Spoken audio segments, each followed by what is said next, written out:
Minneapolis in mourning this Wednesday night after a deadly mass shooting at a Catholic school. Kids died today. This needs to be about them. What survivors endured and what police are saying about the gunman. The U.S. President's summit on Gaza, what he's trying to accomplish as Israeli tanks roll into Gaza City. More military reinforcements. The government's pursuing a major rebooting of the Canadian Armed Forces. What Canada is committing to NATO and to Europe's security. Plus, it was the nuptial news heard around the world. Why some people were in a tizzy, while others were disengaged. You're not getting married. Why are you? Where?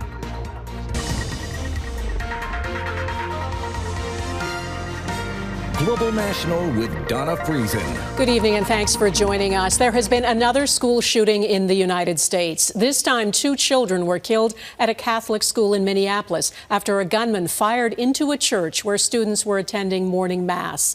17 others, including 14 children, were injured. The suspect later died from a self-inflicted gunshot wound. Neetu Garcha reports on how the community is dealing with this and what we know about a motive. Emergency responders swarmed a Minneapolis Catholic church and school Wednesday morning after a gunman opened fire during Mass. 2 young children, ages 8 and 10, were killed. 17 others were injured, mostly children from ages 6 to 15, including this man's granddaughter. What are you going to say to her when you see her? Give her a hug, that's all. 2 parishioners in their 80s were also shot. All injured victims are expected to survive. We are dealing with gunshot wound injuries from apparently a high-velocity weapon. Armed with a rifle, shotgun, and pistol he lawfully purchased, the gunman fired dozens of rounds through the church windows shortly before 9 a.m. That coward has been identified as 23-year-old Robin Westman. No prior criminal history. Police say it was a deliberate act of violence. They're working on 4 search warrants for the church and 3 residences connected to the suspect where additional firearms have been recovered. They're also investigating a manifesto the shooter timed to be released on YouTube. Police say it's since been taken down, but appeared to show him at the scene and included disturbing writings. I think the impetus has to be on all of us as leaders to do a whole lot more, to recognize that we've got more guns in this country than we have people. Young survivors describe ducking for cover. Some are now speaking about what they saw and how they're coping. And then I saw the shooting, and I was like, oh my gosh, I'm so scared. Me and my friend Cece were just praying. What do you want to say to your friend who helped protect you? He's really brave, and I hope he's good in the hospital. And what do you want to say to everyone that had to go to the hospital? I hope you're okay, and I'm praying for you. Former students are among those demanding action. We need the guns out of the hands of everyone, if I had my way. Flags across the U.S. are lowered, honoring the victims. President Trump says he's been briefed on America's latest mass shooting and is monitoring the situation. Although police have no motive, the FBI says the shooting is being investigated as an act of domestic terrorism and a hate crime targeting Catholics. Donna? All right, Neetu Garcha in Washington, thank you. As Israeli tanks close in on Gaza's largest city, destroying homes and forcing Palestinians to flee or be killed, the U.S. president is planning what Gaza will look like after the war. Donald Trump has already talked about developing it into a resort. Today, he's chairing a meeting at the White House to come up with what his Middle East envoy calls a comprehensive plan. At the same time, Israel's prime minister is in the midst of taking full military control of Gaza, causing more death, destruction, hunger, and mass displacement. Redmond Shannon reports. Day 691 of the war in Gaza. Authorities in the Strip say Israeli attacks killed at least 11 more people overnight. In Gaza City, where the UN has declared a famine, Israeli troops reportedly moved into new areas and claim to have found a Hamas weapons store in nearby Jabalia. Israel's military is warning residents that the evacuation of Gaza City is inevitable and that people should move to the, quote, vast empty areas to the south, a strip of land about half the size of the city of Vancouver. It has pledged to increase the number of aid hubs for 2 million people from 3 to 5. As we speak, children in Gaza are systematically being starved to death. This is a deliberate policy. The government of Israel could end this famine tonight if it chooses to, and then end its deliberate obstruction. On Wednesday, 14 of the 15 members of the UN Security Council signed a joint statement saying the famine is man-made. Israel must immediately and unconditionally lift all restrictions on aid delivery. The US opted out of the statement on a day its Secretary of State Marco Rubio welcomed his Israeli counterpart Gideon Sa'ar. And as the White House hosted a meeting on Gaza aid, hostages and post-war plans for a conflict with no peace deal in sight. The meeting, chaired by US President Donald Trump, included his son-in-law and former advisor Jared Kushner and former British Prime Minister Tony Blair. The Financial Times has reported that staff at Blair's non-profit have taken part in a previous meeting about post-war Gaza. In the spring, Trump suggested Gazans could leave the Strip in order to create a so-called Riviera of the Middle East there. Donna? Redmond Shannon in London, thank you. Senior Canadian officials have now left Washington after meeting with their American counterparts, trying to reach some agreement on trade, tariffs, and what the Trump administration still claims is a problem with fentanyl crossing the border from Canada to the U.S. With all that FaceTime, was anything accomplished? Mackenzie Gray is following developments. Mackenzie. Some progress was made on Tuesday when the Canada-U.S. Trade Minister sat down with the U.S. Commerce Secretary, according to Dominic LeBlanc's office. But he isn't sticking around Washington for additional talks, Donna, flying back to Canada after just one 90-minute meeting. The top Canadian and U.S. representatives are now handing off talks to lower-level negotiators to try and hash out more technical issues, according to LeBlanc's team, who tried to paint the meeting positively. But they wouldn't say what issues had been resolved and acknowledged that additional talks would be required in the coming weeks, making it unlikely a resolution on trade is imminent. Based on U.S. concerns. The meeting came after Mark Carney promised to dump counter tariffs on non-free trade goods last week, a move designed to try and appease an irritant of the president, something Ontario's premier disagrees with. A tariff of 50% on our aluminum, copper, forestry products, and obviously steel. We have to protect our steel workers here in Ontario. So we have to fight fire with fire. As big as it gets. Canada addressing Donald Trump's issues and only getting meetings in return has become a pattern. Dumping the digital services tax, removing Ontario's surcharge on electricity sold to the U.S., and spending billions more on defense has not moved the needle. The Liberals have also spent $1.3 billion to try and strengthen the border after the president blamed fentanyl from Canada as the reason why the 35% tariff on non-free trade goods came into place. According to U.S. Border Patrol, only 0.73% of the deadly drug that made it into the U.S. has come from Canada this year. Stats the Justice and Public Safety Minister raised when they met with the U.S. Attorney General for the first time on Wednesday, 4 months after being appointed to cabinet.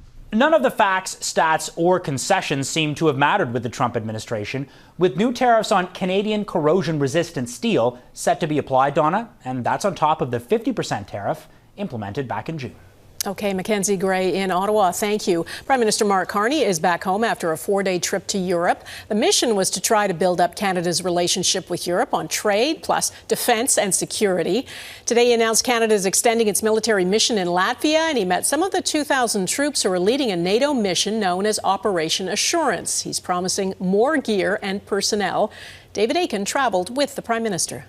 The 4,000 soldiers stationed here at Camp Adaghi are just 200 kilometers from the Russian border, and they have one mission: to make sure no Russians cross that border. If something happens, then we'll deal with it. But for now, we'll just focus on our training and do what we have to do while we're here. Bombardier Wayne Fraser is one of 2,000 Canadians at Adaghi. He operates this drone, one of 4 on the base, that help give tanks and artillery precise locations of targets. Fraser says they could use a few more drones. Other soldiers told us they're looking for more anti-aircraft systems. And these tankers say it's getting harder and harder to find parts for these 25-year-old Leopard tanks. The government's pursuing a major rebooting of the Canadian Armed Forces, top to bottom. We began by securing the finances necessary to do that. Okay. Prime Minister Mark Carney has announced that the Canadian mission here in Latvia will be extended by 3 years and delivered a short statement promising to deploy more personnel and give this brigade more capabilities. The extension of Operation Reassurance is part of our broader mission to rebuild, rearm, and reinvest in the Canadian Armed Forces. Operation Reassurance is currently Canada's largest overseas deployment of troops. And Carney, like Prime Ministers Harper and Trudeau before him, see Operation Reassurance as Canada's most tangible commitment to NATO and the security of Europe. This, as we've seen this morning, is much more than a military base.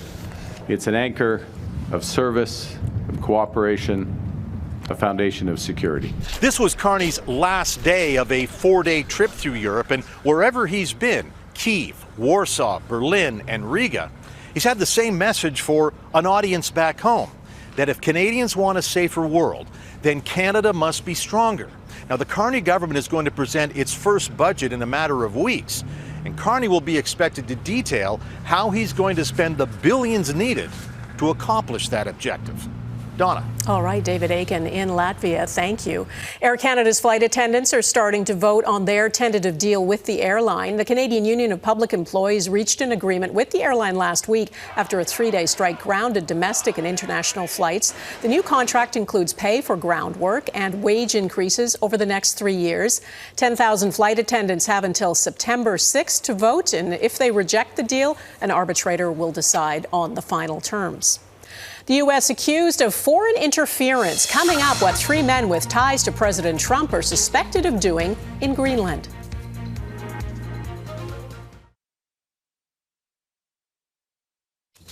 Denmark has summoned the top U.S. diplomat in Copenhagen after a media report detailed how at least 3 American citizens were carrying out covert operations in Greenland. U.S. President Donald Trump has repeatedly threatened to annex Greenland, an autonomous territory that's part of the Kingdom of Denmark. It's alleged the men were compiling a list of potential allies and opponents of Trump's plans. Taria Isri explains the allegations and why national security experts say it's a wake-up call for Canada. Somewhere on this Arctic island, a secret American influence operation was allegedly underway to promote Donald Trump's takeover plans. Donald Trump is doing rather shockingly is basically tearing a page out of the Kremlin playbook. The Danish public broadcaster uncovered evidence in a stunning investigation that men with ties to Trump tried to infiltrate Greenland. It seems to be playing into the hands of our enemies because it is sowing discord between what had been a very harmonious relationship. Within hours of the report's release, America's top diplomat in Denmark was summoned in Copenhagen. The broadcaster reported operatives collected the names of Trump supporters and opponents and tried to foster ties with local businesses and politicians. One way or the other, we're going to get it.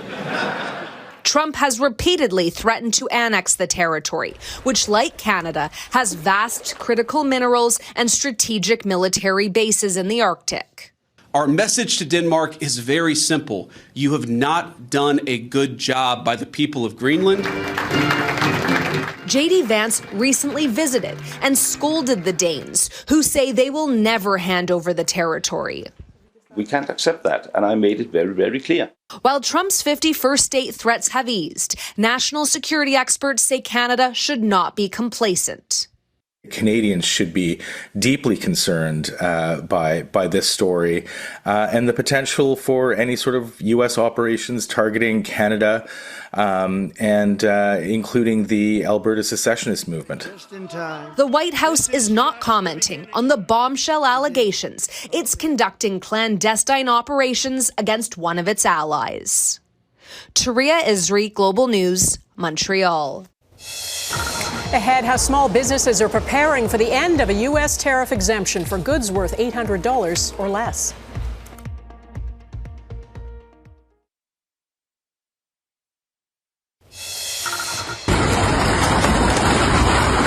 Monsoon rain is battering the Himalayas. Landslides and flash flooding have killed at least 34 people in Indian-administered Kashmir. It happened on a popular Hindu pilgrimage route. In Pakistan, the army has been called in to help with rescue efforts. More than 200,000 people in that country have been forced from their homes because of the floods. Small businesses in Canada are dreading the end of a long-standing U.S. tariff exemption. It allows goods valued at $800 or less to enter the U.S. without having to pay duty. It's known as the de minimis exemption, but the American president calls it a big scam. Heidi Petracek looks at how the rule change has left small business owners scrambling. The handcrafted garments from this independent fashion house will soon cost more for the U.S. customers, making up half of Amy Cunningham's clientele. Reality is that we're going to lose a lot of sales. This is something I've been dreading because I feel like this could be the thing that really hurts us in the long run. In July, U.S. President Donald Trump signed an executive order to suspend the de minimis exemption for packages entering the United States. The exemption allowed duty-free passage for goods valued under $800. But when Trump's order takes effect Friday, a 35% charge will be slapped on Canadian goods. Our members have told us that about 1 in 3 will be negatively impacted. It's prompted jewelry maker Allison Stevens to cancel her expansion plans. No advertising to any of my U.S. customers. That could be potential customers anyway. Postal services in some countries are temporarily suspending package delivery to the U.S. to adjust their systems to the change. The UK, South Korea, and India are among 25 member countries the Universal Postal Union says are pressing pause. Global delivery company DHL is also putting a hold on business parcels to the U.S. When asked if it would do the same, Canada Post said it's onboarding a solution, writing, "A third-party technology provider will collect duties and remit them directly to U.S. Customs and Border Protection." Some businesses could avoid the duty by exporting larger volumes, for example, opening a U.S. distribution center or becoming CUSMA compliant. But no matter what happens in terms of response, it's going to make it more difficult for small businesses to export and seek out U.S. customers. This is our spellbound. Right now, those options feel out of reach for Cunningham, who hopes she can pick up more Canadian customers and keep her American ones to help her brand survive after 15 years. Thank you. Heidi Petracek, Global News, Halifax. Next, what's behind the incredible phenomenon of our fascination with celebrities?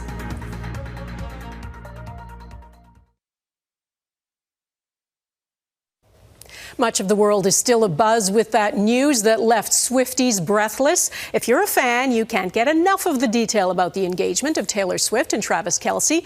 Many were brought to tears, somehow feeling a deep connection to the sweetheart couple without ever having met them. Mike Armstrong, who insists he is not a Swiftie, explores what's behind all this. They're engaged! Something happened in the minutes that followed the announcement. Oh my God. For some Swifties, there were tears. Work was interrupted at a lot of workplaces. Let me see the ring. Oh my God, I'm sweating. And getting back to the grind apparently wasn't easy either. I'm just supposed to. She just posted it. Oh my God. Oh my God. From a reporter outside the White House. Oh my God. To a court at the U.S. Open. Swifties seemed stoked. Well, I'm just happy for her because she deserves the best. And obviously, what? What's the laugh? She does. Now, that laugh from reporters in the room is because many among us don't get it. What? Taylor Swift's engaged? Right. Even at TMZ, half the newsroom seemed to have trouble breathing, while the other half had trouble understanding. Okay, wait a minute. This is everything that we've ever wanted. Look at the ring. It's me. What happened Tuesday may be the perfect case study in something called parasocial interaction. It's a term coined back in the 1950s by a pair of sociologists. They noticed that TV had a way of making viewers feel like they knew the people on the screen, as though there was a relationship. Well, social media has put that phenomenon on steroids.